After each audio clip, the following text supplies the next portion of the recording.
Banyak nak kinder.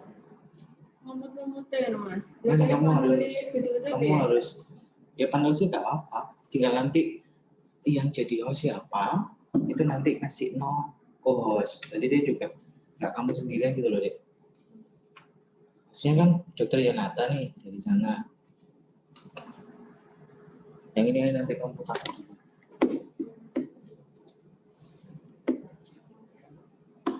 Sementara jangan deket-deket dulu sama kabit-kabit ya. Kita mau saya.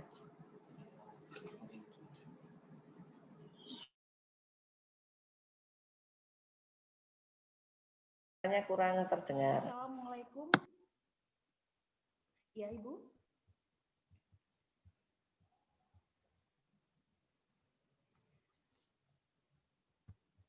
Baik, saya lanjutkan. Assalamualaikum warahmatullahi wabarakatuh. Selamat pagi dan salam sejahtera untuk kita semua. Mewakili seluruh panitia yang bertugas pada hari ini, kami sampaikan selamat datang pada acara webinar series PT Nusantara Medika Utama dengan tema Rahasia Kulit Cantik dan Sehat Menggunakan Pencerah dan Antioksidan. Sebelumnya, perkenalkan saya Dr. Yonata Novara dari Estetika Meditama Jember yang akan memandu jalannya acara webinar series pada hari ini mulai awal hingga akhir acara nanti. Puji syukur kehadirat Allah Subhanahu wa Ta'ala karena atas karunia kesehatan dan atas izinnya sehingga pada hari ini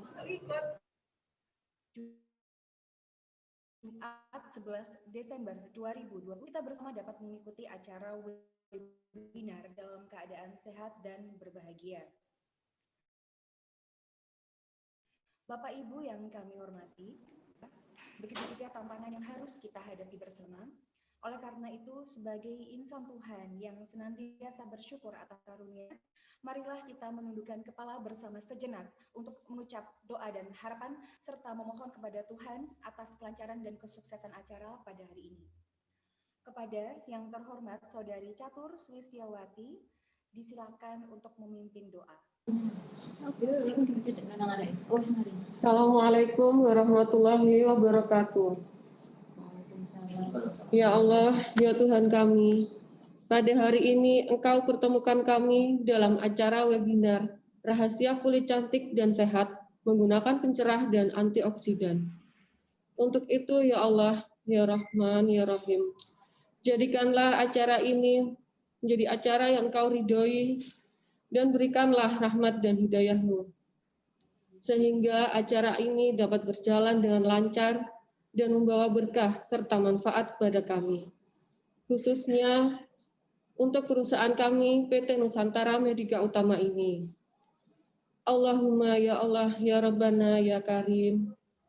Kiranya dalam momentum webinar pagi hari ini, Engkau jadikan sebagai pintu dan jalan bagi turunnya rahmat dan karunia-Mu. Dan untuk itu, untuk kami semua yang hadir di webinar ini dapat mengemban tugas dengan baik dalam menjalankan amanah-Mu untuk memberikan manfaat bagi sesama. Ya Allah, ya Tuhan, yang Maha Mulia, yang menyingkirkan segala kesulitan dan balak, berikanlah kami kekuatan jasmani dan rohani agar kami selalu dapat menjaga kesehatan sehingga dapat menjalankan tugas dengan sebaik-baiknya. Anugerahkanlah kepada kami kecerdasan dalam berpikir, keikhlasan dalam bekerja, kemudahan dari segala urusan. Bukakanlah pula kepada kami jalan keluar bagi segala kesulitan. Ajarkan kepada kami apa yang belum kami ketahui, dan sempurnakanlah segala kekurangan yang kami miliki, sehingga kami mampu mengemban tanggung jawab ini dengan sebaik-baiknya dan sepenuh hati kami. Ya Allah, ya Ghafur, Tuhan yang Maha Pengampun, ampunilah dosa dan kesalahan kami. Kabulkanlah doa dan pinta kami. Rabbana atina fid dunya hasanah wa fil akhirati hasanah wa qina azabannar. Subhana rabbi izzati amma yasifun wa salamun alal mursalin walhamdulillahi rabbil alamin. Wassalamualaikum warahmatullahi wabarakatuh. Waalaikumsalam. Terima kasih kepada Saudari Catur Sulistiawati. Dalam kesempatan yang luar biasa ini, mari kita ikuti dan simak bersama safety moment yang akan disampaikan oleh Health Safety Security Environmental PT Nusantara Medika Utama. Kepada yang terhormat, Saudari Inayatul Karimah, disilakan.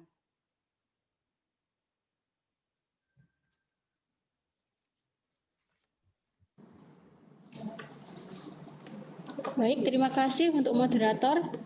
Hari ini saya sampaikan safety moment aman berkendara motor saat hujan. Yang pertama, fisik harus prima. Fisik yang prima menjaga konsentrasi dan refleks lebih baik saat berkendara. Kedua, kenakan jas hujan. Pakailah jas hujan yang aman, celana dan baju, hindari jas hujan ponco. 3. Periksa kondisi ban. Kembang dan karet ban jangan sampai halus atau botak. Tekanan angin jangan terlalu keras sesuai jenis ban. Keempat, kondisi rem. Pastikan kampas rem tidak aus dan jangan mengerem mendadak. Pengereman mendadak saat hujan dapat menyebabkan motor tergelincir. Kelima, periksa semua lampu. Lampu depan dan belakang harus menyala dengan normal untuk menjaga jarak pandang dan mudah terlihat oleh pengendara yang lain. Yang keenam, gunakan sepatu khusus. Gunakan sepatu yang tidak licin dan tahan air, seperti sepatu boot atau sepatu khusus saat hujan. Jangan gunakan sandal jepit. Yang ketujuh, hindari genangan air. Sebisa mungkin hindari genangan selain dapat merusak mesin, juga berbahaya karena bisa jadi ada selokan atau lubang yang dapat menyebabkan kecelakaan. Yang kedelapan, jaga jarak. Jarak pengereman akan lebih jauh dalam kondisi saat hujan. Karena itu, jaga jarak yang aman dengan pengendara motor yang lain. 9. Kurangi kecepatan. Jalanan yang licin karena hujan membuat kendaraan sulit dikendalikan. Karena itu, berkendara dengan kecepatan yang aman. 10. Jangan terburu-buru. Bikers cenderung memang kendaraan lebih cepat menjelang hujan turun untuk berteduh. Hal ini bisa memicu terjadinya kecelakaan lalu lintas karena kondisi konsentrasi yang terganggu. Terima kasih. Itu saja safety moment yang dapat saya sampaikan hari ini.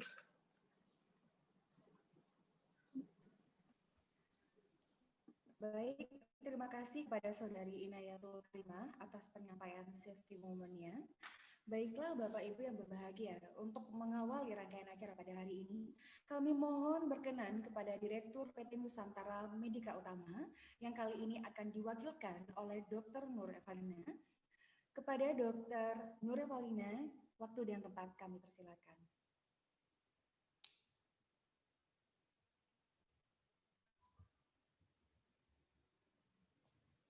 Kepada Dr. Nur Evalina, bisa dihidupkan dulu mikrofonnya, Dokter. Ya, mohon maaf Bu Dr. Yo, karena suaranya masih terdengar terlalu kecil ya, tadi dari kami. Bapak Ibu yang terhormat, kepada Dr. Delia Widyasmara, spesialis kulit kelamin, konsultan Vinov dari Universitas Brawijaya Malang.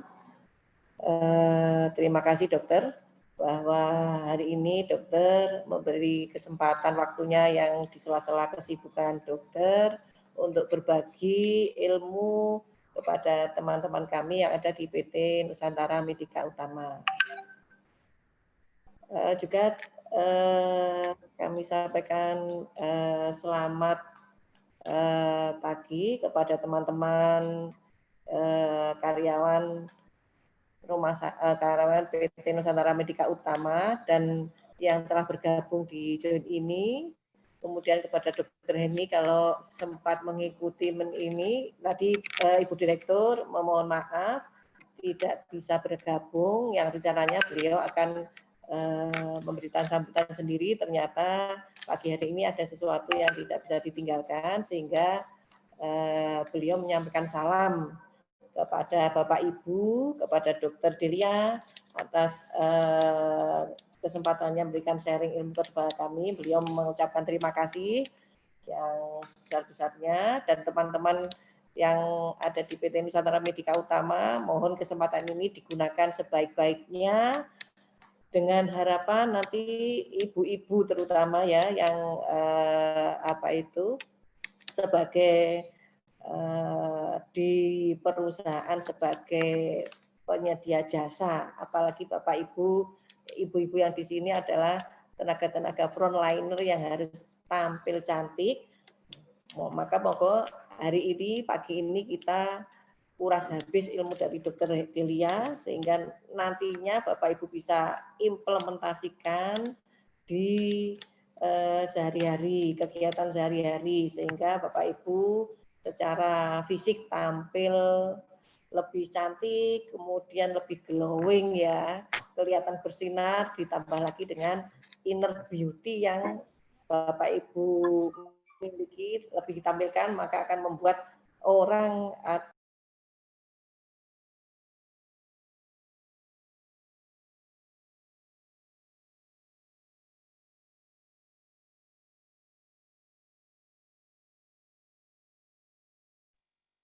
Dr. Nur, mohon maaf, suaranya kondisi Dr. Nur.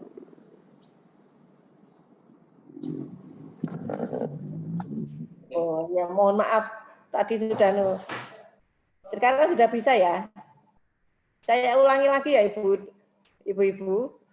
Mohon maaf tadi ke mute lagi.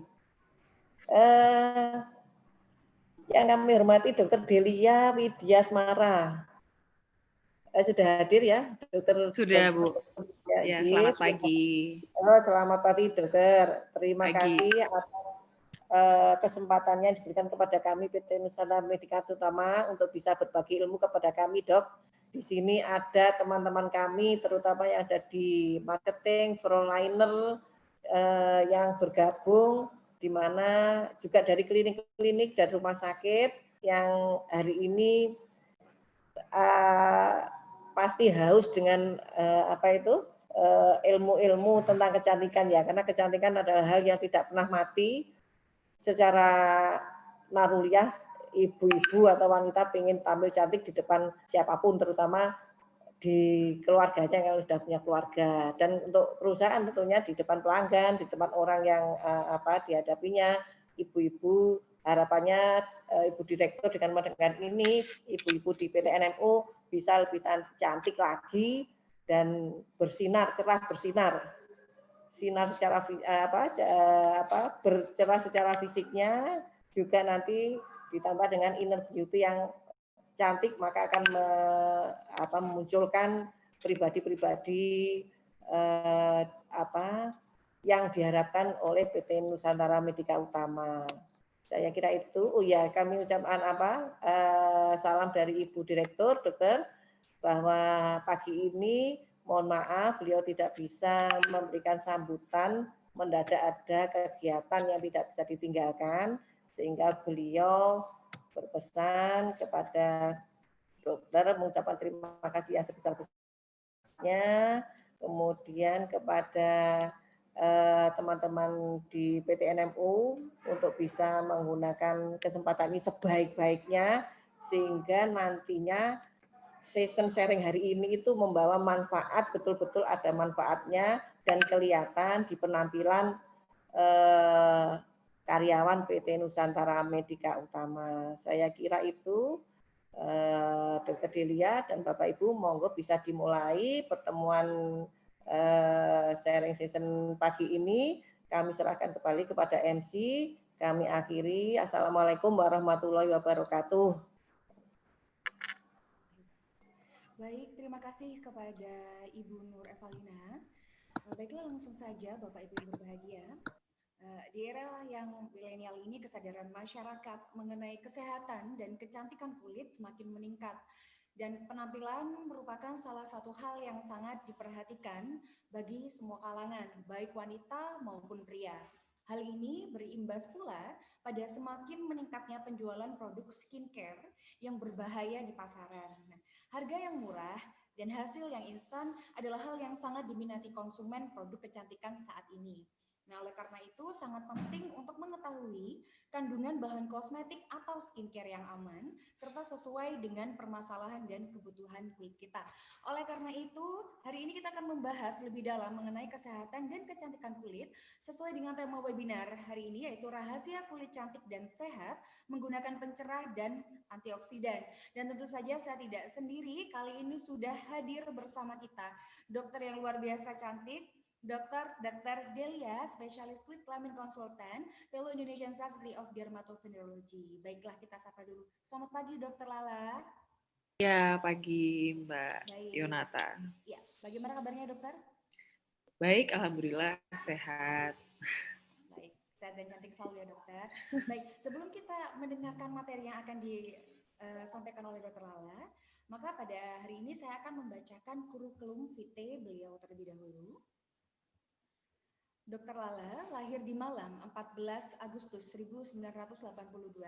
Beliau merupakan koordinator pelayanan medis dari Rumah Sakit Dr. Saiful Anwar Malang. Beliau merupakan Secretary of Clinical Research Unit RSSA dan Ketua dari Studi Grup Sosial Dermatologi Indonesia. Beliau merupakan Head Division of Public Relation ID Malang. Beliau juga merupakan owner of Dermatovenerology Health Center, LB Clinic and Skin Level Clinic Malang. Beliau lulus dari Universitas Brawijaya pada tahun 2006. Kemudian beliau mendapatkan gelar spesialis kulit dan kelamin pada tahun 2011 dari Universitas Airlangga Surabaya. Kemudian beliau mendapatkan gelar PhD atau Doctor Major in Tropical Infection pada tahun 2015. Melalui program Pasca Sarjana Universitas Airlangga Surabaya, dan kemudian beliau mendapatkan gelar konsultan pada tahun 2020 dari Collegium of Dermatovenerology, dan kemudian beliau juga mendapatkan gelar Fellow Indonesian Society of Dermatovenerology pada tahun 2018 dari Perdoski.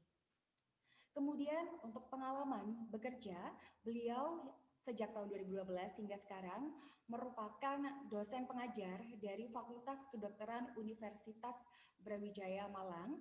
Beliau juga merupakan staf fungsional medis dari Divisi Dermatovenerologi Rumah Sakit Dr. Saiful Anwar Malang. Beliau juga merupakan dosen pengajar dari program Pasca Sarjana Fakultas Kedokteran Universitas Brawijaya di tahun 2016 hingga sekarang. Dan beliau saat ini juga masih aktif sejak tahun 2018 dari Medical Service Coordinator of Dr. Saiful Anwar Malang. Kemudian beliau saat ini masih aktif sebagai Sekretari Clinical Research Unit.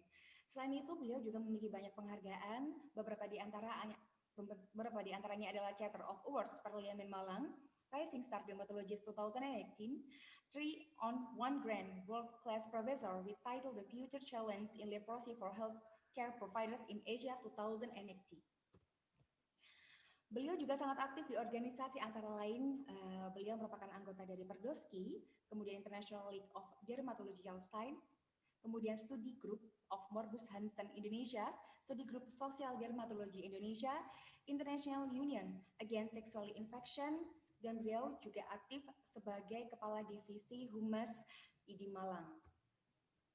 Beliau juga menerbitkan beberapa jurnal nasional maupun internasional. Beberapa di antaranya adalah Case Report Relapse of Morbus Hansen Type Multibacillary with Severe ENL Induced by Pregnancy in 32 Years Old Female, dan Premature Aging Induced by Sunlight Third International Conference and Exhibition on Cosmetology and Trilogy.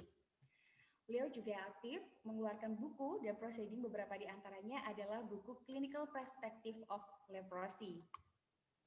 Nah, jika Anda, Bapak Ibu sekalian, yang mengetahui lebih dalam mengenai Dr. Delia, beliau sangat aktif sekali di media sosial. Beliau juga memiliki kanal YouTube, yaitu Dr.Delia, dan Anda bisa melihat langsung di Instagram beliau di @delia_spkk, atau mungkin bisa juga di beberapa klinik beliau, yaitu di @lb Clinic dan Skin Level Clinic. Baik, langsung saja Sebelumnya mohon izin dokter, saya akan menyampaikan rules webinar pada hari ini untuk pemaparan materi yang akan berlangsung selama kurang lebih 20 menit dan nanti sisanya sekitar 10 menit kita akan dalam sesi diskusi tanya jawab. Kepada Bapak Ibu yang sudah bergabung, silahkan mendengarkan materi sambil nanti Anda dapat menyampaikan pertanyaan-pertanyaan terkait materi hari ini melalui kolom chat. Baik, tidak perlu menunggu lama lagi. Kami persilahkan kepada Dr. Delia Widasmara, spesialis kulit konsultan. Kepada Dr. Delia, waktu dan tempat disilakan. Ya, terima kasih moderator Dr. Yonata ya. Pertama-tama saya ucapkan terima kasih kepada PT Nusantara Medika Utama karena saya diberi kesempatan untuk berbagi informasi ya, di mana memang sekarang permasalahan ini sering sekali dibutuhkan. Oke, saya share screen. Mungkin untuk pemaparan materi saya tidak perlu terlalu lama ya. Kita kita banyakin diskusinya aja ya. Sesuai dengan tema yang diminta ya, yaitu rahasia kulit cantik dan sehat menggunakan pencerah dan antioksidan. Kenapa hal ini mungkin diangkat ya? Karena memang sekarang kan banyak sekali dijual di pasaran krim ya, kemudian ini serum, terus kemudian ya ada krim malam yang mana yang mungkin lebih dibutuhkan oleh kita. Oke. Sekarang kita bicara penuaan dulu ya, skin aging. Skin aging itu dimulai dari skin aging yang pertama itu kan usia 30 tahun. Mungkin di sini ada yang di bawahnya ya, tapi kita harus mulai persiapan ya, mulai sekarang ya. Jadi ada intrinsic dan extrinsic aging ya, dari dalam dan dari luar. Skin aging itu terjadi akibat paparan dari elemen luar ya, yang ekstrinsik. Kalau yang dari intrinsik itu misalnya contohnya seperti umur ya, itu kan tidak bisa di stop, artinya alamiah ya. Kemudian ada pengurangan hormon dan sebagainya. Nah, itu kan sesuatu yang alamiah. Tapi yang ekstrinsik ini yang bisa dikendalikan ya. Jadi ada timbulnya kerutan, kemudian ada diskolorisasi kulit, artinya diskolorisasi itu kalau kulit kita itu tidak sama biasanya warnanya, ada hitam, ada putihnya, titik-titik ya biasanya. Ini kulitku jadi nggak rata ya. Itu adalah sign of skin aging atau tanda-tanda dari penuaan. Dan pigmentasi yang irregular, maksudnya flek ya itu ya. Jadi pigmentasi itu adalah perubahan warna jadi hitam, kemudian irregular itu tidak teratur bentuknya. Oke. Sekarang kita bicara paparan UV dan radikal bebas. Paparan UV itu peningkatan radikal bebas pada seluruh sel tubuh ya, yang bisa mengakibatkan dari skin aging. Nah, sekarang kan trennya berjemur. Nah, trennya berjemur yang baik itu bagaimana sih? Yaitu pada jam 9 ya, pada jam 9 sampai jam 10, 5 menit dulu ya, 5 menit dulu sampai kemerahan gitu, terus berhenti. Jadi jangan lama-lama, maksimal 15 menit aja. Dan pada WHO ya, FDA, jadi disarankan menghindari untuk sinar matahari jam 11 sampai jam 2 siang, karena itu adalah paparan UV itu yang panas-panasnya atau yang sangat keras sekali. Ya. Ini sekarang kita ngomong ROS ya, radikal bebas pada melanosit dapat menyebabkan terjadinya depigmentasi dan meningkatkan pigmentasi. Ini sebenarnya biar tahu aja sih melanogenesis, jadi kenapa kita kok harus menghargai ya? Yang pertama harus menghargai dan mensyukuri warna kulit kita, karena sekarang kan banyak terapi-terapi instan yang dijanjikan ya. Sebenarnya melanin yang memberi warna kulit kita ya, warna kulit, rambut, dan mata, itu ada yang namanya melanin yang bertanggung jawab, namanya yang kita punya ya. Dan ada proses yang namanya melanogenesis. Terdapat 2 jenis melanin, namanya eumelanin dan pheomelanin. Kalau yang eumelanin, yang ini ya, biasanya kalau yang kita kulitnya agak sawo matang ke hitam, itu banyak yang EU. Kemudian kalau kita yang agak kulitnya agak putih ya, agak cerah, itu kita banyak mengandung pheomelanin. Nah, ini sekilas aja ya, jadi pembentukan tidak terlalu penting saya kira. Nah, ini di sini nanti bahwa warna kulit kita itu hanya bisa ya meningkat itu mungkin ke 1 tingkat saja ya, misalnya dari sini ya, dari kuning ke merah, dari hitam ini ke merah. Kalau kita ininya merah ini bisa ke warna kuning gitu. Jadi biasanya ini yang ditargetkan sama pasien-pasien ya, saya harus putih cepat dan sebagainya, itu ada prosesnya. Ya, sekarang skin lightening atau whitening, mungkin brightening kalau yang dijual-jual pencerah ya, terus krim pencerah dan lain-lain ya. Jadi yang perlu kita ingat adalah rasio antara eumelanin dan pheomelanin ya. Melanin di kulit kita tadi adalah semakin banyak yang pheo, kulit akan berwarna menjadi lebih terang. Mekanisme atau cara kerjanya dari krim malam tadi atau mungkin pencerah atau dan lain-lain tadi itu adalah menurunkan produksi dari melanin ya, sehingga kulit kita akan terlihat lebih cerah. Inhibisi atau menghambat dari tirosinase itu adalah metode yang dipilih karena tirosinase diproduksi hanya oleh melanin sehingga efek sampingnya minimal. Sekarang skin lightening yang dipakai ya, apa saja ya. Yang pertama tirosin inhibitor, contohnya adalah haki. Kemudian derivatnya bisa dengan arbutin, asam kojic, asam azelaic, dan merkuri ya, ini tapi dilarang. Yang melanocyte transfer inhibitor, contohnya adalah niacinamide. Ini biasanya diberikan kepada orang-orang yang berjerawat. Kemudian akselerator epidermal turnover, artinya dia akan membuat kulit kita mengelupas ya. Bisa dengan vitamin A ya, namanya tretinoin biasanya. Ya, derivatnya bisa dengan alfa dan beta hidroksi. Kemudian antioksidan bisa vitamin C, vitamin E, ubiquinon, glutathione dan Q10 ya, biasanya koenzim Q10. Nah, whitening ya, sebagian besar kosmetik atau skin lightening itu adalah tirosin inhibitor. Ini ya, haki, arbutin. Haki yang aman berapa sih ya? Ya biasanya yang di bawah dari 10%. Kemudian glutathione. Nah, ini biasanya yang kita biasanya yang suka infus-infus whitening dan lain-lain ya. Ini apa isinya gitu. Pokoknya ada vitamin C, ada glutathione. Nah, glutathione itu adalah efek untuk menghambat tirosinase juga. Jadi dia adalah salah satu dari whitening agent atau agen pemutih atau pencerah ya.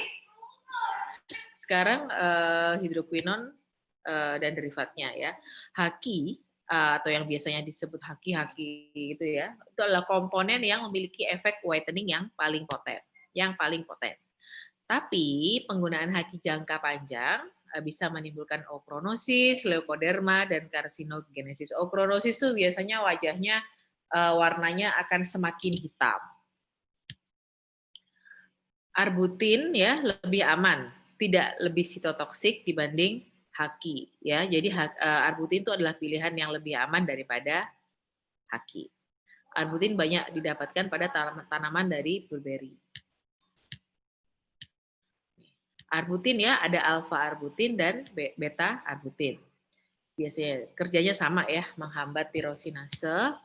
Efeknya ada antioksidan, ada antibakteri, antiinflamasi, dan dapat menginduksi dari sintesis kolagen, di mana yang saya terangkan tadi kolagen itu berfungsi untuk anti-aging atau anti penuaan. Nah, pada jurnal-jurnal disebutkan bahwa ini studi yang dilakukan pada 10 wanita dengan melasma atau flek menunjukkan kadar melanin yang telah signifikan ya setelah penggunaan preparat dari arbutin 1%. Berarti ini dia bisa dipakai ya, signifikan ya. Sekarang vitamin dan derivatnya. Kita tahu asam vitamin A atau asam retinoik ya. Dia bisa dikombinasikan dengan haki sebagai faktor penetran atau supaya penetrasinya atau daya masuknya lebih bagus. Menghambat melanogenesis dengan menghambat induksi tirosinase dan menghamburkan pigmen pada keratinosit serta mempercepat pergantian dari epidermal. Jadi lebih mengelupas. Nah, sekarang kalau misalnya ada yang tanya, kulit saya nggak apa-apa ya dok pengelupasan terus. Nah, memang pengelupasan itu normal ya, tapi kita perlu krim malam untuk mengelupas sel kulit mati. Jadi kalau sel kulit mati itu nanti kalau dibiarkan dia menjadi kulitnya kusam dan mungkin lebih banyak jerawat. Komedo dulu, kemudian terjadi jerawat. Dan vitamin A tidak memiliki dari efek teratogenik ya, jadi bisa dipakai seterusnya. Sekarang vitamin C, asam ascorbat. kita mengenal serum vitamin C ya, terus kemudian apa-apa mengandung vitamin C lah sekarang, apalagi zaman COVID ini ya. Nah ini dia bentuk derivatnya stabil ya, lebih dipilih yang di ascorbic palmitat. Nah yang ada palmitat itu biasanya dia mengandung vitamin C.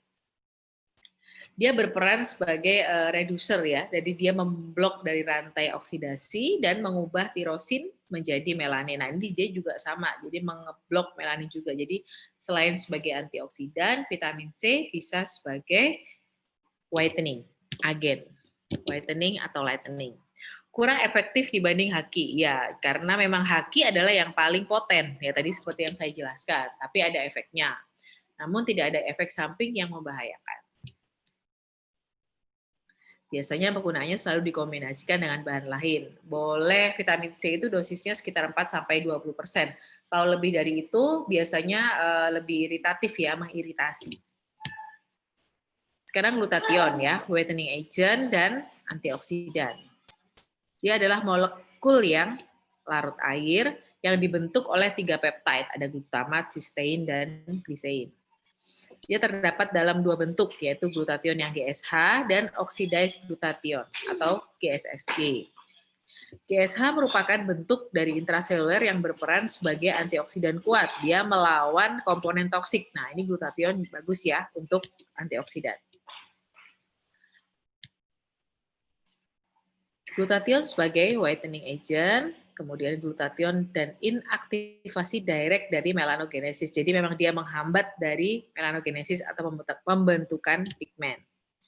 Glutathione dan inaktivasi indirect dari melanogenesis. Jadi memang fungsinya bagus ya untuk whitening dan antioksidan.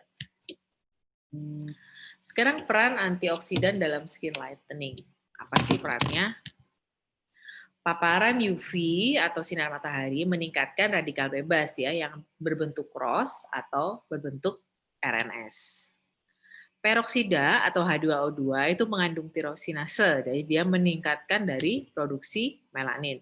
Jadi kalau kita glutathione kemudian mengkatalase H2E2 menjadi oksigen dan hidrogen, nanti hasil akhirnya akan menginaktivasi indirect dari melanogenesis. Jadi dia menginaktivasi. Ya, indeks melanin kulit akan menurun secara signifikan pada penggunaan glutathione ini dibandingkan placebo. Jadi ada ini ya, jadi ada penelitiannya glutathione itu bisa digunakan. Sekarang kan banyak pil-pil antioksidan yang mengandung glutathione. Ini ya, pil atau injeksi. Sediaan GSSG topikal akan menjadi GSH setelah diabsorpsi oleh kutan. Jadi setelah diabsorpsi oleh kulit, dia akan menjadi GSH. Kemudian meningkatkan penurunan indeks melanin bila dibandingkan dengan placebo. Jadi apapun bentuknya, GSSG atau GSH, glutathione itu bisa sebagai antioksidan dan bisa berfungsi juga sebagai agen whitening. Sekarang hyaluronic acid ya, ada moisturizing agent. Nah, hyaluronic acid ini biasanya ada pada filler. Ada juga pada krim-krim anti-aging. Apa sih? Ya kan sering sekali ya itu mengandung hyaluronik. Hyaluronik apa sih hyaluronik itu ya? Dia bekerja di epidermis ya, di kulit ya, dengan cara membentuk non-oklusif untuk meregulasi balance cairan. Jadi bagi orang yang sudah tua, maksudnya aging ya, jadi produksi moisturizer itu akan berkurang. Kemudian kita juga butuh air. Nah, fungsinya si hyaluronic acid itu dia menjaga dari keseimbangan cairan di kulit kita. Misalnya pipi lama-lama kan dia turun gitu ya. Karena apa? Karena kekurangan cairan. Nah, kalau kita misalnya booster hyaluronic acid atau booster apapun ya, itu akan fungsinya itu meregulasi dari balance cairan. Dia memiliki sifat higroskopik, kemudian mengisi ruang antar fiber. Biasanya mengisi ruang ya, kalau yang matanya cowong sekali itu bisa diisi dengan hyaluronic acid. Dia ini loh apa namanya? Ada sertifikatnya kok. Ini ya. Kemudian dia kolagen pada dermis ya, dia juga mendukung matriks ekstraseluler. Apa sih matriks ekstraseluler itu? Jadi matriks ekstraseluler itu adalah berperan untuk dia membentuk suatu kolagen. Jadi misalnya akan menjadi kurutan, itu tidak jadi nanti. Nah, ini ya, penggunaan hyaluronic acid 0,1% pada kulit dapat meningkatkan kadar air secara signifikan pada stratum corneum.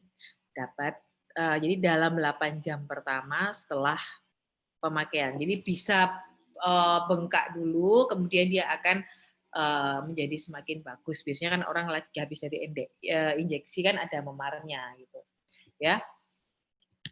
Oke. Sekarang bagaimana penggunaan whitening agent yang dikombinasikan dengan antioksidan? Antioksidan dapat digunakan kombinasi dengan whitening agent tadi ya, dan memiliki dia formulasi serupa untuk mendapatkan efek yang sinergis, artinya efek yang positif. Asam salisilat dikombinasikan dengan propylen glikol, glutathione dikombinasikan dengan vitamin C. Nah, ini adalah yang sudah penelitian-penelitian yang sudah dilakukan dan terbukti efektif untuk meningkatkan warna kulit dan kolagen atau kekenyalan pada kulit. Moisturizer dapat ditambahkan pada kombinasi untuk meningkatkan hasil yang didapatkan. Ya. GSH tadi ya, glutathione memiliki komponen yang mengandung thiol yang sinergis dengan arbutin. Mungkin kalau ibu-ibu atau bapak-bapak di sini kalau misalnya pakai saya glutathione, pakai glutathione dok, mungkin whitening apa dok yang mungkin lebih bagus kalau saya kombinasikan, yaitu yang arbutin, ya. Dia karena dia mengeblok dari melanogenesis. Ini juga bisa ya, glutathione oral digabungkan dengan vitamin C dan vitamin E, sesuai dengan kebutuhan dari kondisi kulit. Glutathione dan vitamin C dapat meningkatkan absorpsi dari GSH. Kemudian subjek yang mendapatkan kombinasi glutathione dan vitamin C akan mengalami peningkatan kecerahan kulit setelah 12 kali injeksi. Nah itu kalau biasanya yang dok sekali sudah bisa langsung putih enggak? Nah ini pada penelitian aja 12 kali. Tapi kalau pengalaman ya saya tidak menuliskan sih. Kalau pengalaman sih 3-4 kali itu sudah bisa. Tapi yang sudah dipublikasi penelitian ini 12 kali injeksi. Penggunaan kombinasi topikal glutathione ya 2%, 1% atau dengan magnesium ascorbyl fosfat selama 6 minggu, nah 1,5 bulan loh ini ya, meningkatkan kecerahan kulit yang signifikan dibanding dengan penggunaan haki ya. Orang pakai haki aja ya pada penelitian ini, kemudian dia membandingkan dengan orang yang pakai glutathione dan magnesium ascorbyl ini bisa dengan vitamin C. Ini vitamin C selama 6 minggu lebih signifikan daripada haki yang komponen tunggal, artinya dia pakai haki aja. Melatonin dikombinasikan dengan vitamin E, C atau glutathione akan meningkatkan efek protektif terhadap peroksidasi secara signifikan. Ya, kalau misalnya kita minum vitamin E, kemudian kita menggunakan vitamin C juga dan glutathione, dia juga meningkatkan efek protektif terhadap peroksidasi. Artinya radikal bebas akan lebih tertangkal. Ini juga bisa citrus peel ekstrak itu jeruk ya, vitamin C, boleh per oral selama 2 bulan. Dia juga menurunkan indeks melanin. Dia juga ada efek pencerahannya dibandingkan dengan placebo. Nah, ini sudah sampai kesimpulan ya. Whitening dan antioksidan memiliki efek sinergis dalam mencerahkan dan meningkatkan daya elastisitas pada kulit. Nah, saya rasa sekian dulu. Jadi nanti boleh berdiskusi. Saya hanya ini 15 menit ya. Tadi kan dikasih kesempatannya 20 menit, tapi 15 menit saya sudah selesai. Nggak apa-apa biar banyak diskusinya. Monggo saya kembalikan ke Mbak Dr. Yonata Novara. Baik, terima kasih kepada Dr. Delia atas pemaparan materinya pada siang hari ini. Baik, untuk meningkatkan pemahaman kita semua mengenai materi yang sudah disampaikan oleh Dr. Delia tadi, kami membuka sesi pertanyaan tanya jawab, bisa langsung ditulis di kolom chat untuk Bapak Ibu sekalian. Pasti masih penasaran, mungkin dari teman-teman dari Estetika Meditama yang lain, biasanya kita sehari-hari kan pasti kan melakukan injeksi seperti glutathione atau vitamin C seperti itu ya. Mungkin dari teman-teman yang ingin bertanya lebih detail, bagaimana cara agar hasilnya lebih efektif, mungkin seperti itu. Baik, mungkin saya untuk mengawali dokter, saya punya satu pertanyaan. Ini yang banyak ditanyakan oleh pasien juga biasanya. Nah, biasanya dokter kan kita secara ini ya kan banyak sekali sekarang dijual glutathione yang secara oral ya, baik glutathione ataupun vitamin C ataupun vitamin E yang dijual di pasaran. Nah, sebenarnya untuk efektivitas digunakan sehari-hari ya dokter. Nah, apakah obat-obatan oral ini, glutathione oral, dengan injeksi atau infus, mana yang lebih efektif untuk memberikan hasil yang lebih maksimal, dokter? Ya, jadi saya membahasnya gini. Kenapa sih sekarang kok ada injeksi ya? Karena pemberian topikal saja itu tidak cukup, tidak sampai kepada yang di sasaran yang dituju gitu. Jadi kan harus lama ya, harus lama di kulit. Sedangkan kita butuh untuk semuanya. Masa kita akan menggunakan topikal itu pada seluruh tubuh, padahal kita menggunakan itu. Nah, setelah itu muncullah injeksi. Nah, memang injeksi fungsinya untuk lebih cepat dan lebih terlihat hasilnya daripada kita menggunakan obat topikal. Gitu. Asalkan dosisnya sesuai ya yang dibutuhkan oleh tubuh gitu ya. Jadi dia aman untuk digunakan, Dokter Yonata. Dan dia memang lebih cepat kena daripada kita menggunakan topikal. Begitu.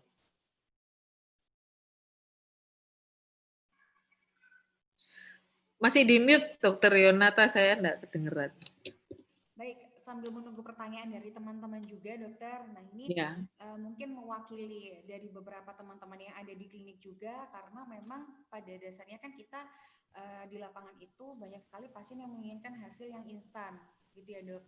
Hasil yang instan, jadi misalkan kita sarankan, oke, kita kasih obat minum gitu, kita kombinasikan sambil injeksi, biasanya kita misalkan 1 minggu sekali, misalkan begitu dokter. Ya.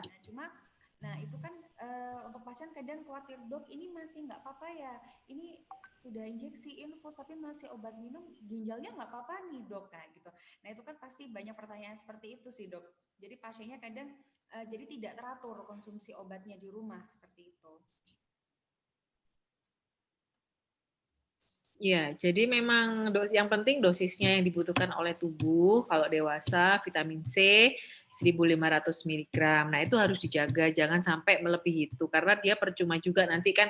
Terus kemudian sebelum kita memberikan injeksi atau memberikan infus, ditanyakan apakah ada riwayat sakit ginjal atau diabetes. Karena pada diabetes dia akan membuka insulin nanti ya. Jadi dia gulanya akan semakin tinggi. Nah, itu harus ditanyakan dulu awal pada orang yang mau injeksi atau infus. Nah, gitu. Kalau aman, kalau digunakan segitu sesuai dengan kebutuhan pasti aman, Mbak Yonata. Dia kalau dikasih sekitar seminggu sekali. Dan kan tadi baru terlihat hasilnya setelah 12 kali. Jadi kalau instan itu saya rasa belum ada gitu. Ya, saya rasa belum ada. Gitu jawabannya. Baik dokter, terima kasih. Itu sangat membantu sekali kita teman-teman dokter dan teman-teman perawat yang ada di lapangan. Baik untuk Bapak Ibu sekalian yang mau memberikan pertanyaan nih. Nah, ini Dokter Lilia ini sangat berpengalaman sekali di bidang kesehatan dan kecantikan kulit.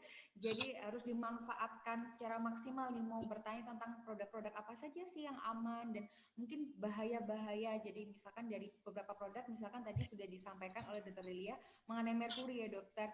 Nah ini kita banyak sekali pasien datang ke klinik, biasanya tuh hasilnya memang sangat instan dokter. Nah mungkin bisa memberikan gambaran dokter, kira-kira teman-teman kan banyak sih tergiur gitu kan, harganya murah, oh ini hasilnya instan kayak gitu. Bisa nggak dok kita lihat secara kasat mata nih, kita lihat harganya secara langsung, ciri-ciri krim yang mungkin ada kandungan merkurinya atau mungkin kandungan lain yang berbahaya?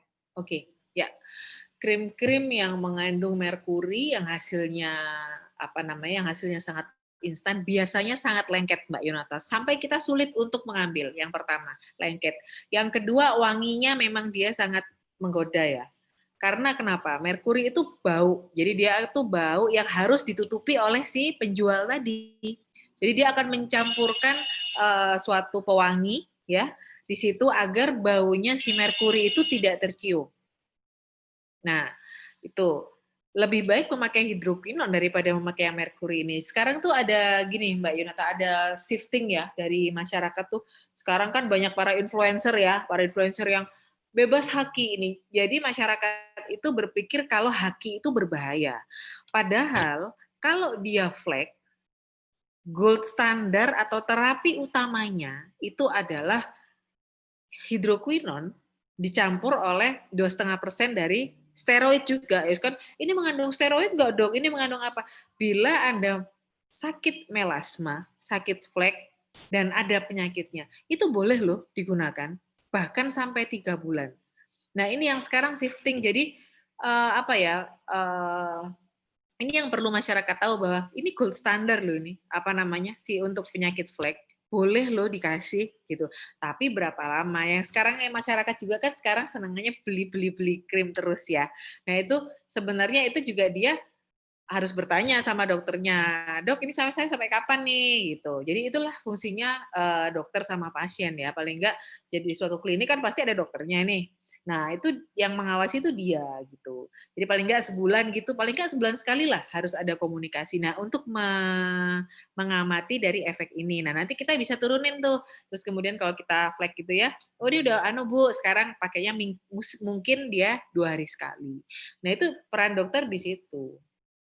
Jadi ini bukan larangan ya sekali lagi. Makanya sekarang kan lain halnya kalau kita kulit sehat-sehat diberi steroid, nah itu nggak boleh. Ya makanya ada hal-hal tertentu yang boleh dikasih dan dalam tempo waktu yang tertentu gitu.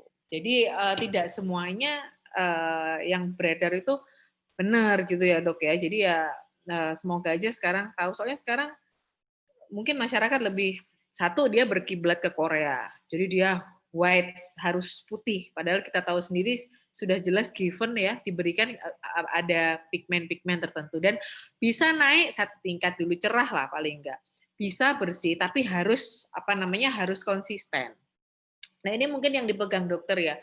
Yang sekarang beredar itu kan sekarang nggak mau nanti ketergantungan krim lo. Sekarang begini, rumah aja kan halaman perlu disapu ya dokter ya. Ya kalau nggak disapu gimana? Apalagi wajah gitu yang kita aktivitas setiap hari.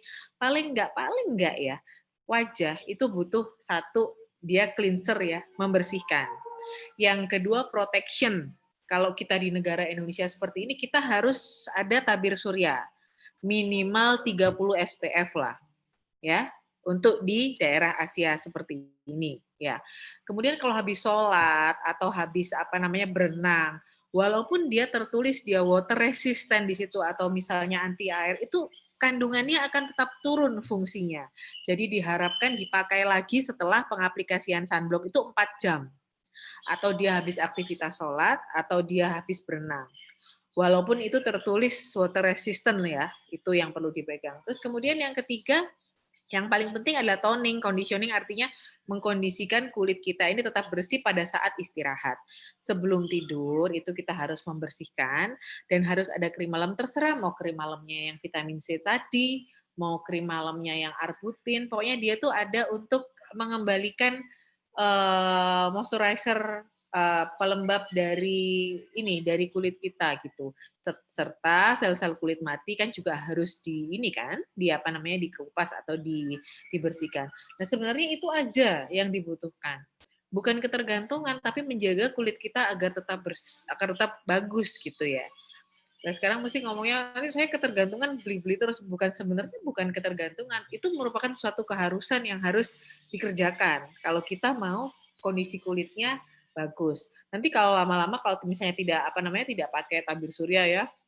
Saya misalnya kalau di rumah aja nih dokter, boleh saya tetap harus pakai tabir surya enggak? Kalau ini ya, jadi kaca yang di rumah ini bisa memantulkan sinar UV dan itu berefek pada kulit kita juga. Jadi kalau misalnya saya akan tetap menganjurkan kalau dia tetap di rumah. Dia juga mungkin kan keluar ke taman sebentar, mungkin mungkin menjemur pakaian atau keluar sebentar, nah itu berefek kalau di kita, karena kita bukan di Eropa ini ya, kita di negara Ekuator, kita di negara Asia, jadi tetap harus digunakan. Itu yang harus mungkin diedukasikan ke pasien ya Mbak. Jadi harus pakai, ini bukan ketergantungan, tapi ini merupakan suatu keharusan. Gitu Mbak. Baik dokter, sangat jelas sekali dokter.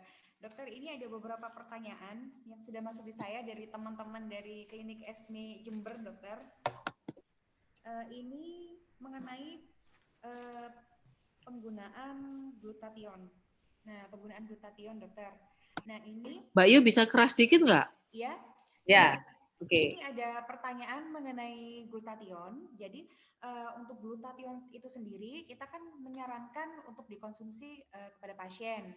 Itu untuk pencerahnya, dan untuk untuk produk topikal kita masih belum ada nih dok untuk glutathione. Biasanya kita memang untuk infus, injeksi dan juga obat oral.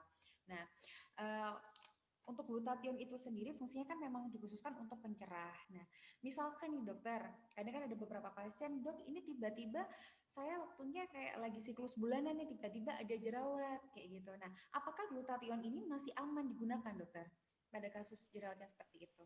Iya, yang pertama saya ngomong akne pada siklus hormonal dulu ya.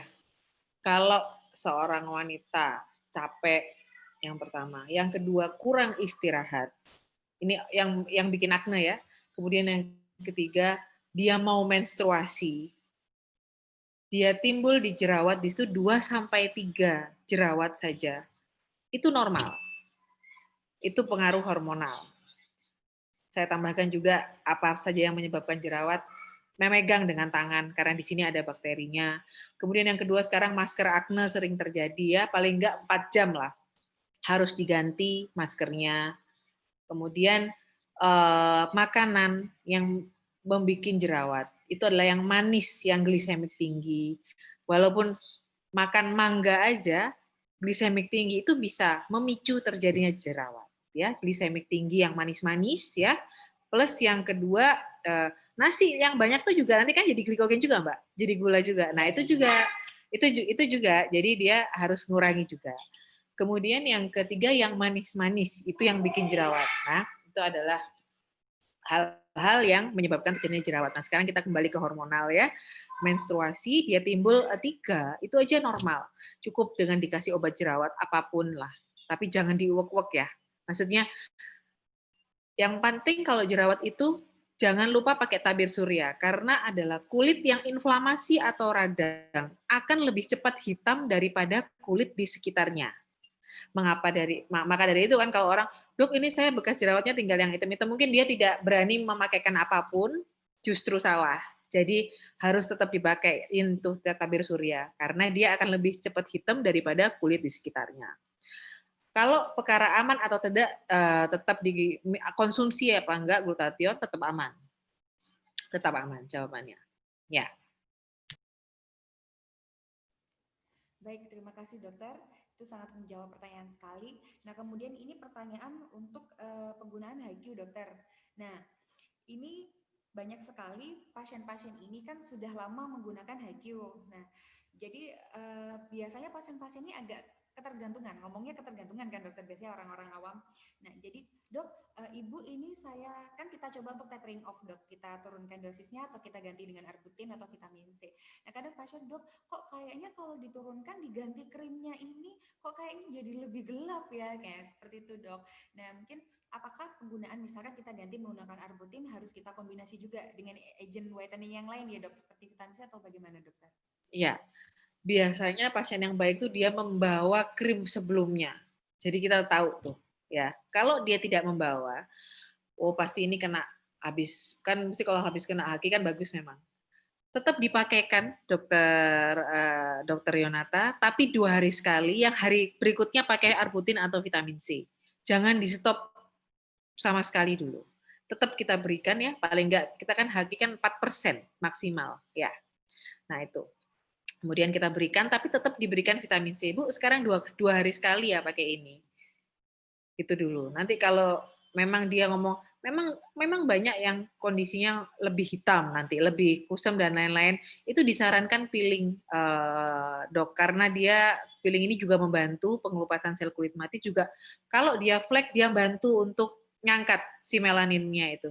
Jadi melaninnya jadi dia lebih bagus nanti kulitnya.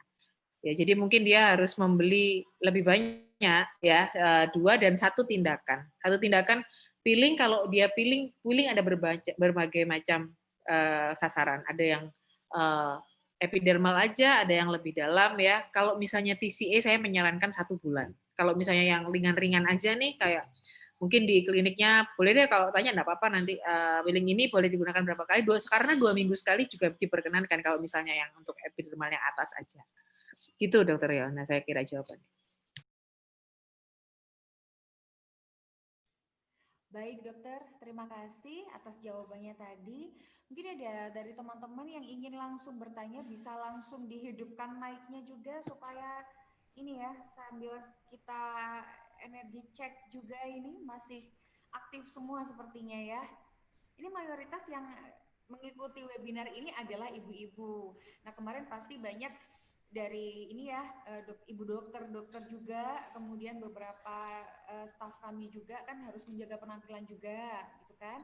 Nah mungkin ini yang mau dipertanyakan nih, atau mungkin masih ini banyak pertanyaan, jadi masih bingung mau menggunakan produk apa yang cocok untuk kulit, seperti itu. Bagaimana cara memilih krim-krim atau produk-produk kecantikan yang aman? Apakah produk yang sudah digunakan selama ini juga masih aman digunakan? Gitu. Silakan saya buka pertanyaannya sambil menunggu. Dok, saya boleh tanya ya dok? Monggo.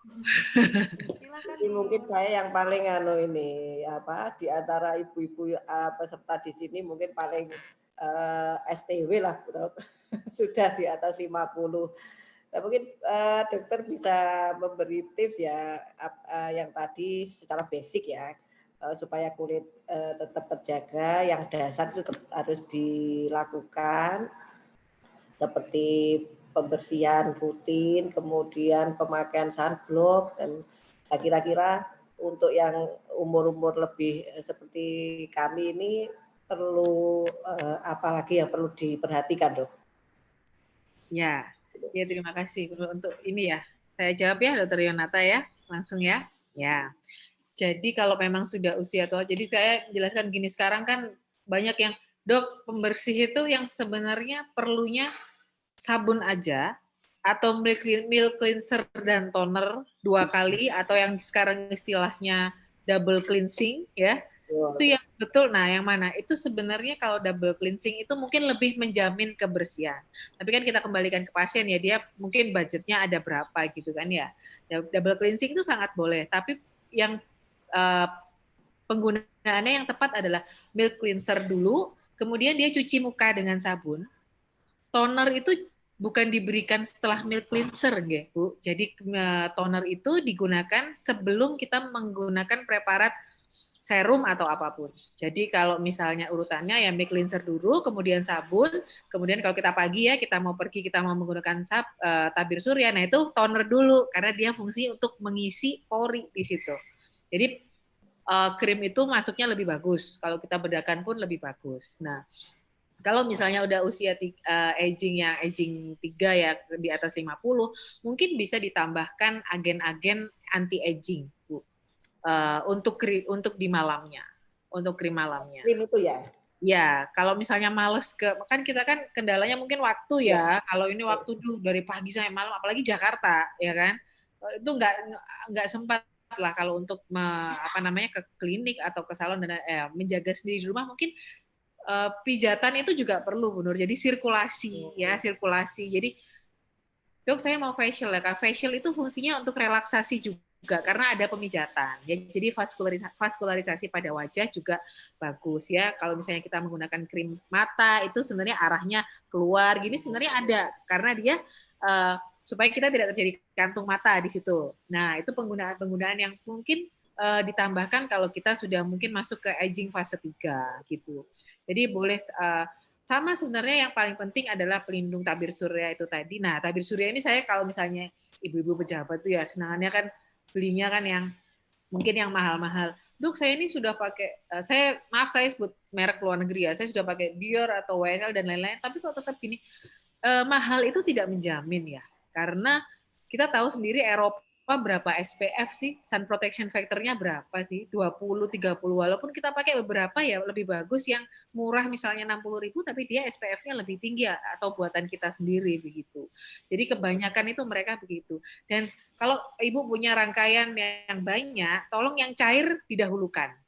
Semprot dulu, mungkin pakai semprot apapun lah dari klinik-klinik, mungkin ada di salah satu produk dari NMU mungkin ada yang cair dulu, kemudian ke yang pekat, yang paling terakhir adalah paling pekat, itu yang benar, karena kan molekulnya masuk dulu ditumpuk gitu aja. Itu sih yang perlu dipegang. Kalau misalnya usia ini ditambah anti aging aja selain antioksidan dan whitening itu tadi, Bu Nur. Untuk vitamin C yang tadi apa? Ya, Injeksi. tabir surya. Oh, oke. Kalau injeksi, kalau saya injeksi itu dia biasanya lebih iritatif, kan langsung masuk ke vena.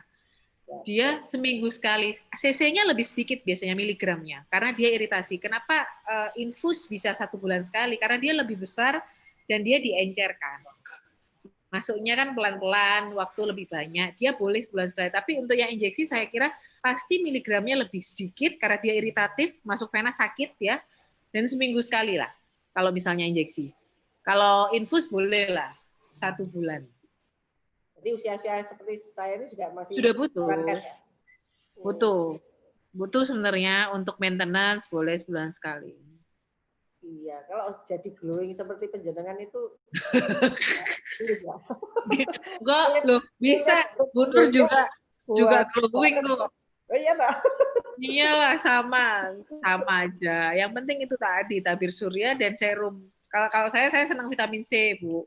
Saya selain konsumsi ini saya ini. Terus ya makanan yang dimakan dan olahraga itu juga pengaruh untuk elastisitas kulit. Jalan pagi itu lebih glowing muka karena vaskularisasi itu tadi.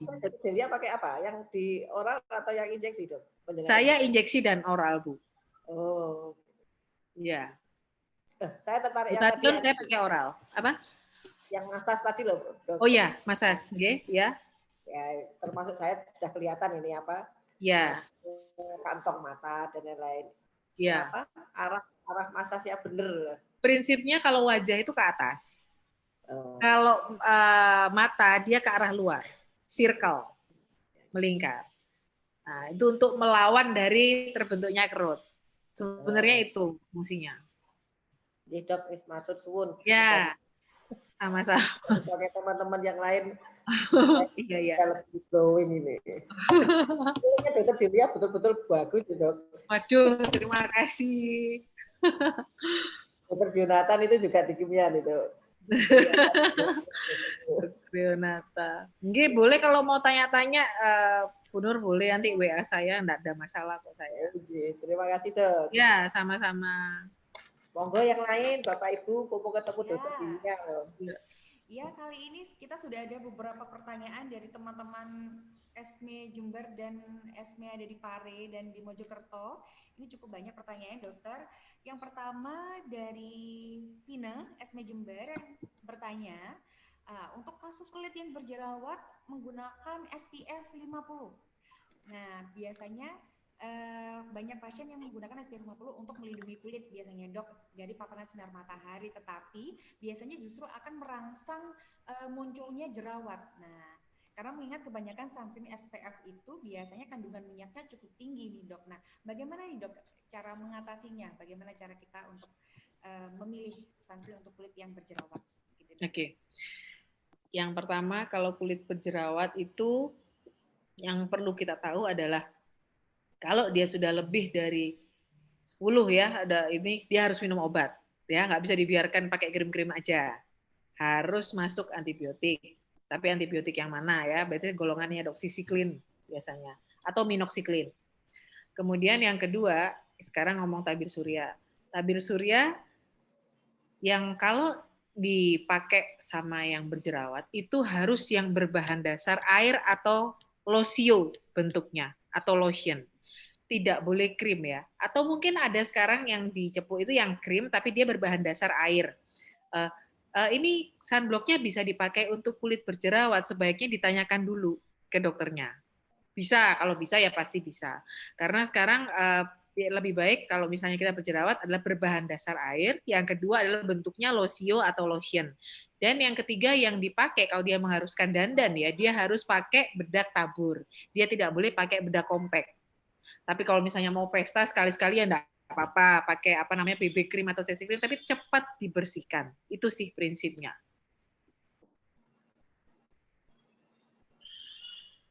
Terima kasih dokter, sepertinya tadi jawabannya sudah jelas. Nah, kemudian ada pertanyaan lagi dari dokter Anggi, Rumah Sakit Gatul Mojokerto.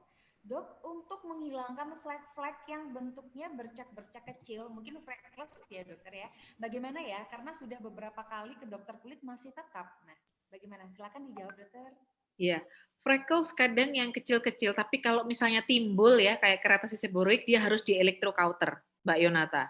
Tapi kita juga harus perhatikan perawatan setelah electrocauter itu. Jadi harus pakai sunblock, kemudian dia akan luka-luka sedikit kecil-kecil selama 1 minggu ya. Wound healing, perbaikan luka itu 1 bulan, 30 hari. Jadi tidak langsung bagus, hilang terus bagus. Nah kalau yang freckles kecil-kecil itu selain misalnya kita sudah menggunakan electrocauter tidak bisa, kita sudah menggunakan krim, kita sudah menggunakan peeling tidak bisa, memang jawabannya adalah laser. Tapi laser yang apa itu? Jadi laser yang bisa mungkin yang Indiec ya, Indiec laser. Itu sangat jarang sih. Mungkin ya klinik-klinik tertentu aja. Cuman ya kalau saya prinsipnya dengan peeling saja pasti dia akan lebih baik ya. Tapi dia harus lebih berani. Maksud saya menggunakan peeling-peeling yang tidak hanya di epidermal aja mainnya gitu loh, Dokter Yonata. Harus lebih deeper. Jadi dia merangsang untuk turnover atau pergantian dari kulit yang atas. Jadi dia fleknya pasti akan lebih cerah. Tapi ya nggak bisa terus tiba-tiba ini ya, terus rata gitu ya. Gitu. Gitu aja sih kalau saya. Ya. Peeling aja udah bagus sebenarnya. Kalau yang muluk-muluk laser dan sebagainya itu kan nanti ya untuk yang tersiernya. Yang pertama adalah jaga itu tadi untuk proteksinya. Yang kedua adalah peeling. Tuh. Peeling apa? Mainnya jangan yang di epidermal saja, lebih dalam. Oke, baik Ya. dokter. Itu tadi sudah terjawab. Ternyata ini adalah fleknya tidak timbul. Tadi sudah terjawab ya dengan mungkin dengan penggunaan krim dan juga penggunaan chemical peeling. Nah, sehubungan dengan chemical peeling, dokter. Nah, ini kita ada beberapa chemical peeling di klinik yang biasa kita gunakan seperti penggunaan GA atau glycolic acid. Nah, untuk penggunaan glycolic acid di untuk menghilangkan flek dan untuk whitening agent itu seperti apa, dokter? Oke. Peeling awal menggunakan 35%, itu cemen atas aja. Kalau dia sudah kamu kasih itu 2 bulan, dia tidak membaik, naikkan yuk 50%. Itu pesan saya sih. Bagus sih, saya pakai GA soalnya, tapi saya sudah tahap yang 50 karena saya sudah lama ya pakai itu gitu. Gitu. Jadi apa namanya? Harus tahu gitu kalau chemical peeling ya.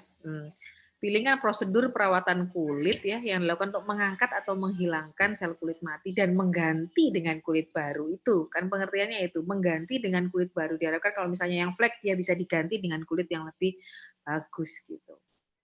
Baik, dokter, ini ada pertanyaan lagi dokter dari teman-teman ESME juga, dari Mbak Nita. Nah ini dokter, saya pernah baca untuk whitening agent seperti vitamin C dalam penggunaannya, apakah tidak bisa digabung dengan retinol atau niacinamide atau exfoliating acid seperti AHA atau BHA?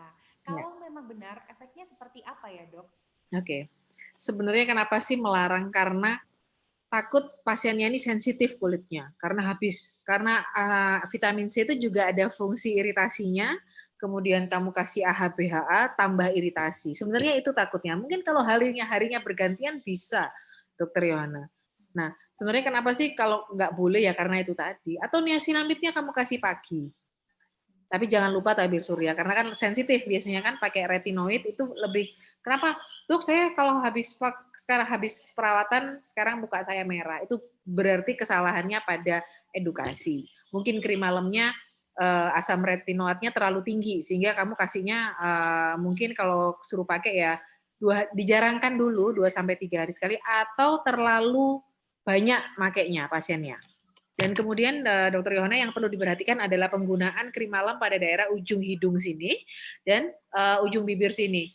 Ini nggak boleh kena karena ini kan paling tipis ini ya sama ini sama bawah mata biasanya. Itu akan merah dan iritasi. Sebenarnya itu makanya apa namanya edukasi ke pasien tuh harus jelas jadi dia tahu gitu, nggak protes ke kita. Kalau kita edukasinya beres kayaknya jarang ya. Tapi meskipun gini ada sih beberapa yang iritasi sehingga mukanya merah gitu.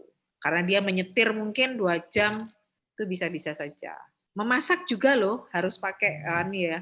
Jadi harus diedukasi juga memasak. Misalnya masakannya di dapur gitu kan dia panas. Terus apa namanya ya itu saja sih. Iritasi ya mungkin penggantian digunakannya tidak pada satu waktu, Dr. Yohana. Bergantian hari atau pagi niasinamid saya rasa tidak apa-apa, tidak mengubah. Kalau BAH tadi sama vitamin C mungkin itu yang nyebabin mungkin, makanya nggak boleh gitu karena mungkin males apa namanya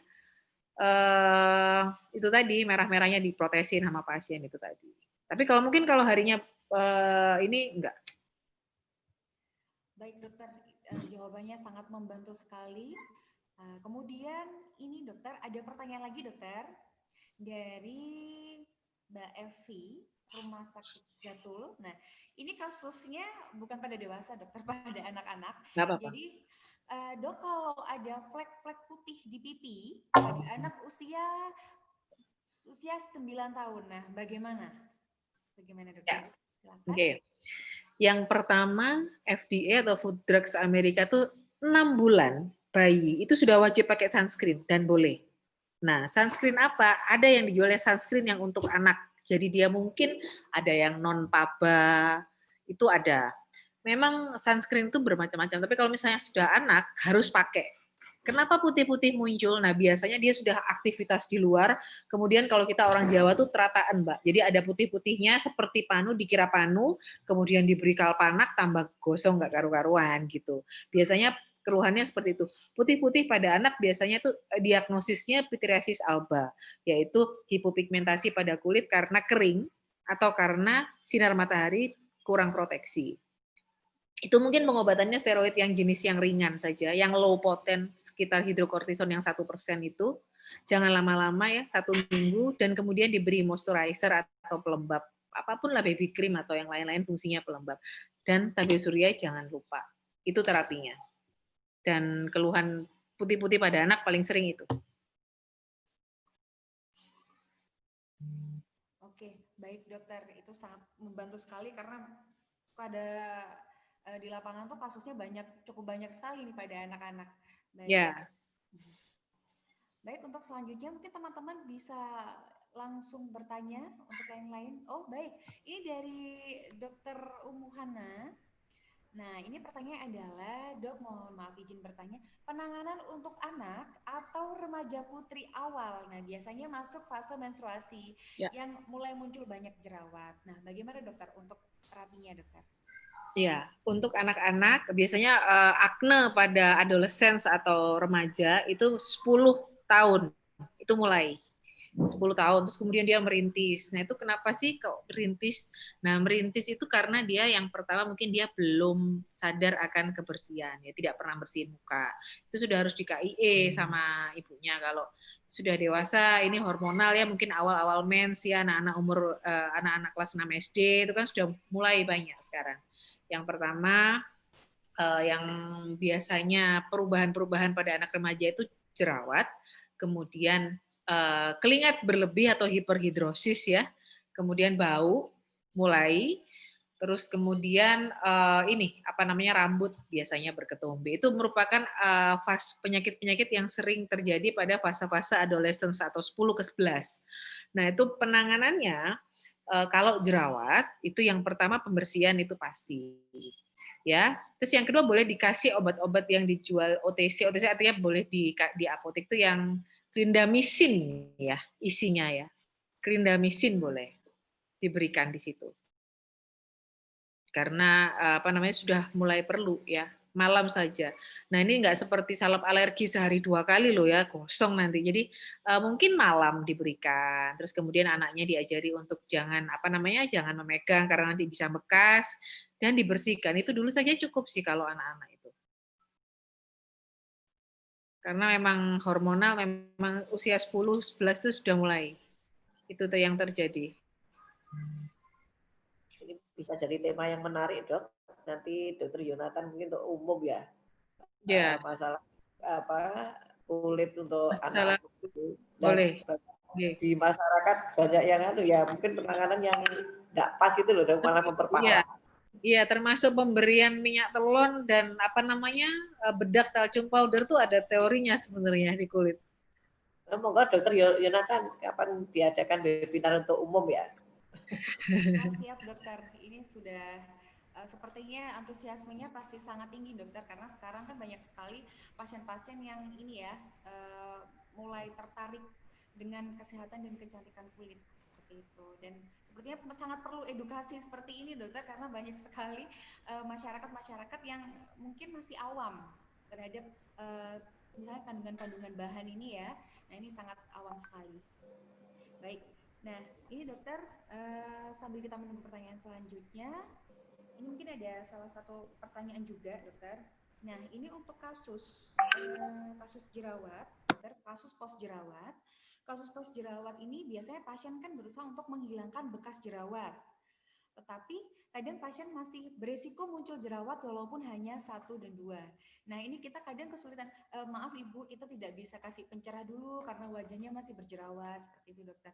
Nah, bagaimana cara kita memberikan terapi untuk kasus yang sebenarnya jerawatnya sudah hilang, tapi kita kadang tahu misalkan pasiennya sendiri mungkin jarang membersihkan wajah atau beresiko untuk muncul jerawat kembali. Nah, kalau misalkan untuk menggunakan produk pencerah itu seperti apa dokter? Oke, ini jawab yang tadi dokter Umu topikal, J. Ya, topikal, clindamycinnya topikal. Jangan dikasih oral. Karena indikasi pemakaian oral tuh kalau ada jerawat besar-besar seperti bisul tuh, dia ada 8 gitu, dia baru kasih ya oral. Nah, lanjutkan pertanyaan dokter Yonata tadi. Tadi kalau misalnya, ini ya, dok, apa tadi, dok? Enggak, belakangnya lupa saya.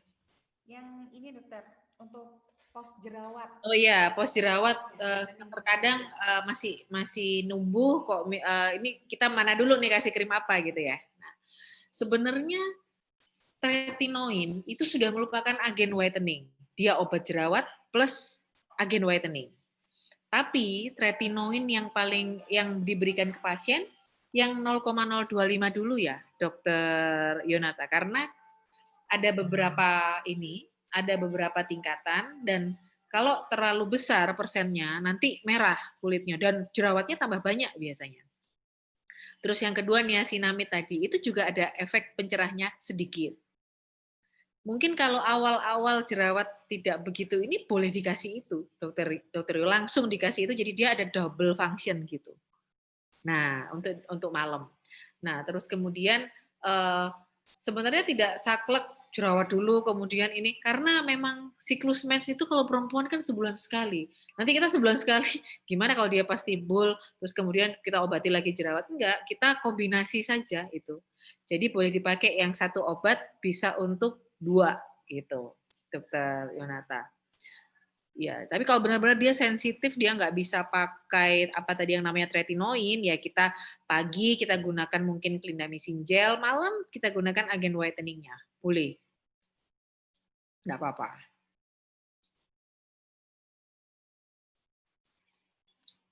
Masih mute kayaknya, dok. Dokter, baik dokter, terima kasih atas jawabannya tadi, sudah sangat membantu kami untuk menangani permasalahan.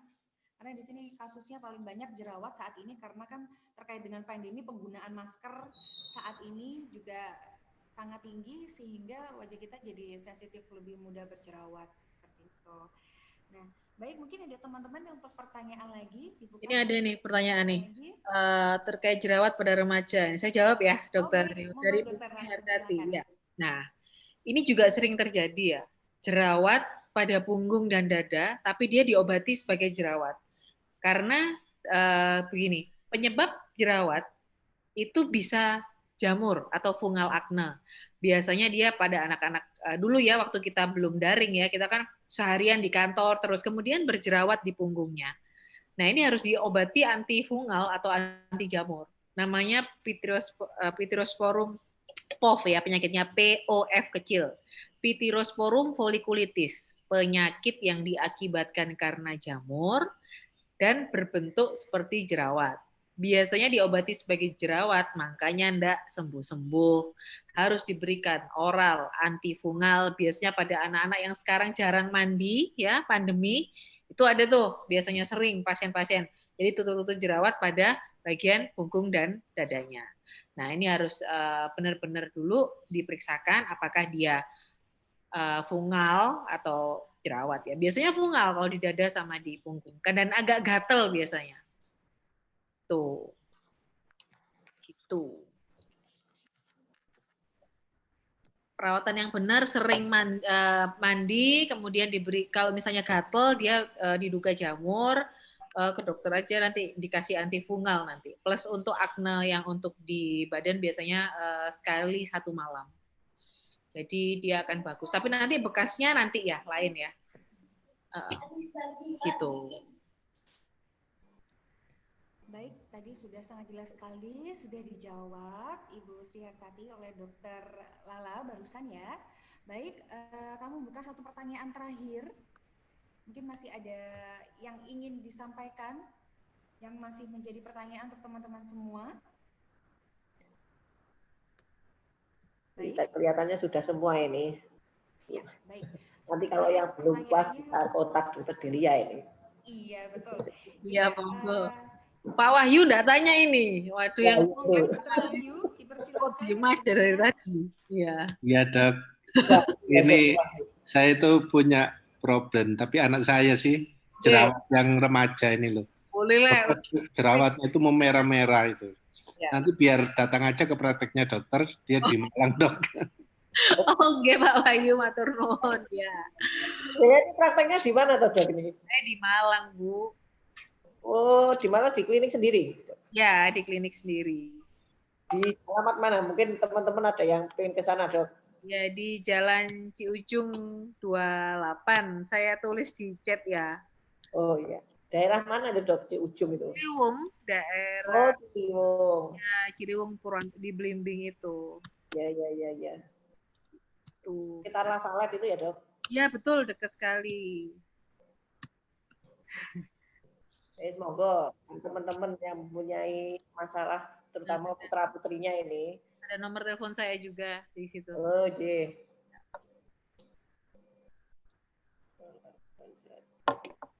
Ya pagi ngopi, Bu. Iya. Iya. Ikut salah satu apa itu yang bisa mencerahkan kopi. Baik, Dokter, ini ada satu pertanyaan terakhir, Dokter. Ya, mengenai bagaimana dengan pemakaian krim malam whitening apabila telat menggunakan selama 2-3 hari biasanya akan muncul beruntusan merah. Nah, apakah krimnya bisa dilanjut atau langsung dihentikan, Dokter? Nah, itu beruntusan merahnya biasanya kalau daerah sini nih. Nah, biasanya dia krimnya mengandung steroid atau pemutih ya, daerah sini biasanya. Tapi kita juga nggak bisa langsung nuduh itu, kita harus tahu dia sudah berapa lama pakai krim ini. Kali yang sebelumnya yang mengakibatkan seperti itu. Nah, kalau sudah seperti itu, di stop dulu krim malamnya, kemudian diberikan antibiotik topikal, Dokter Yonata. Di antibiotik topikal kita lihat seminggu dulu, kemudian dia pakai trial, pakai lagi sekali. Kalau dia tambah lama, tambah banyak beruntusannya, stop sudah krim malam itu. Ganti ya. Jadi pengobatan ininya dulu. Pengobatan apa namanya yang beruntusannya dulu. Mungkin diberi antibiotik topikal aja, terus kemudian ya tabir surya itu jangan lupa. Nanti hitam soalnya nanti. Ya. Sama pasta gigi ya, Dokter Yohana, itu mungkin pasta giginya jangan yang pedes ya. ya. Nah, itu juga ya, edukasinya, karena daerah sini nanti lebih hitam nanti. Karena dia kan biasanya meruntusnya di daerah oral sini, perioral gitu.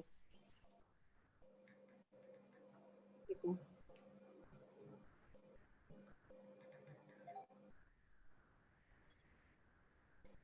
Itu saya rasa.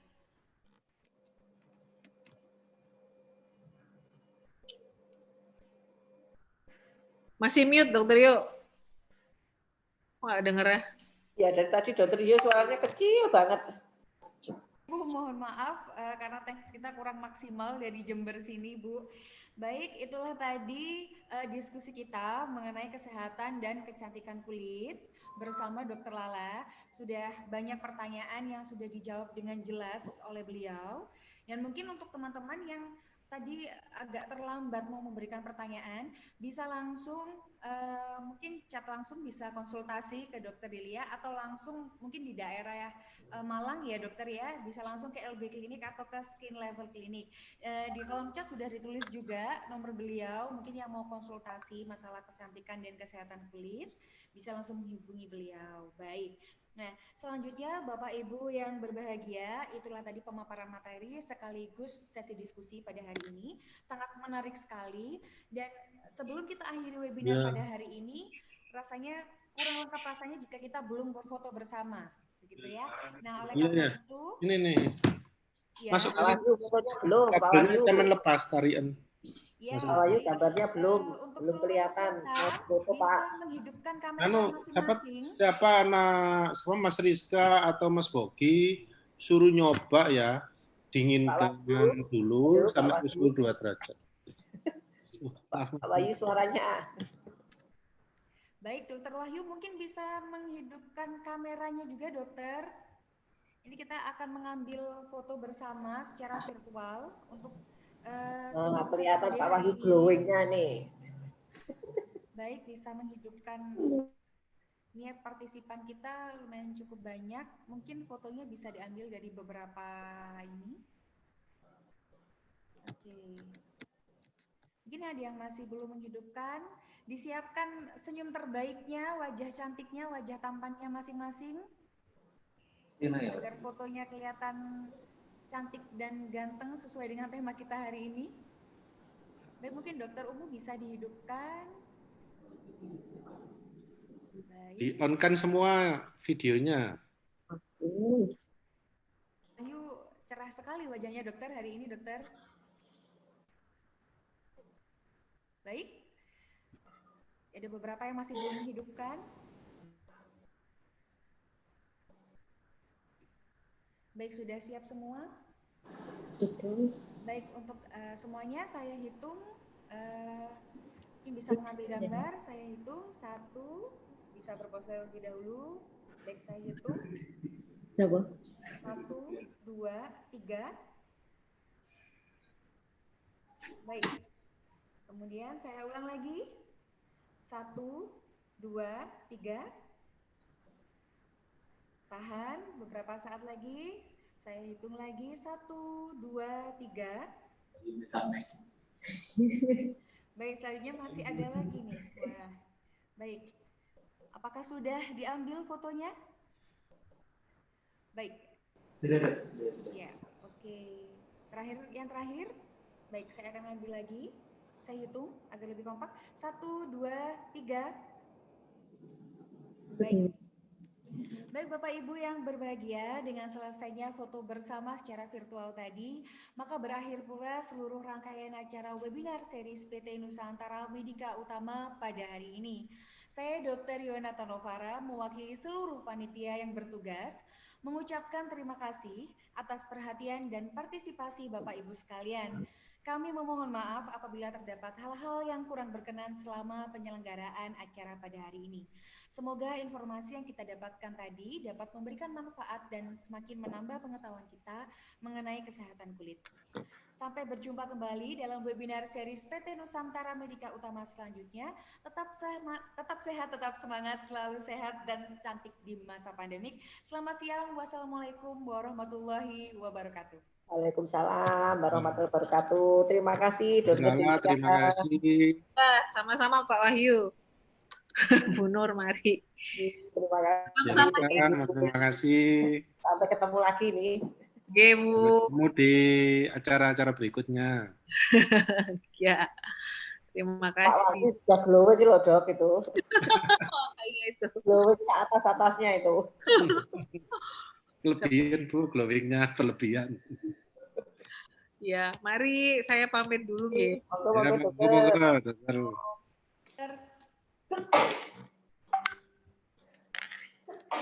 Alhamdulillah. Aduh, jadi wahing-wahing nih. Dokter Jo, kok suaranya kucil kenapa ya, Dok?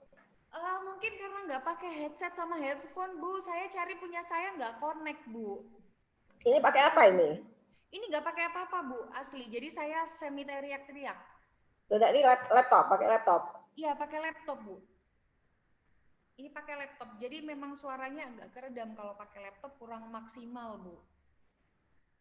Tapi laptop saya ya bater ini, Pak, Bu. Ini Nah.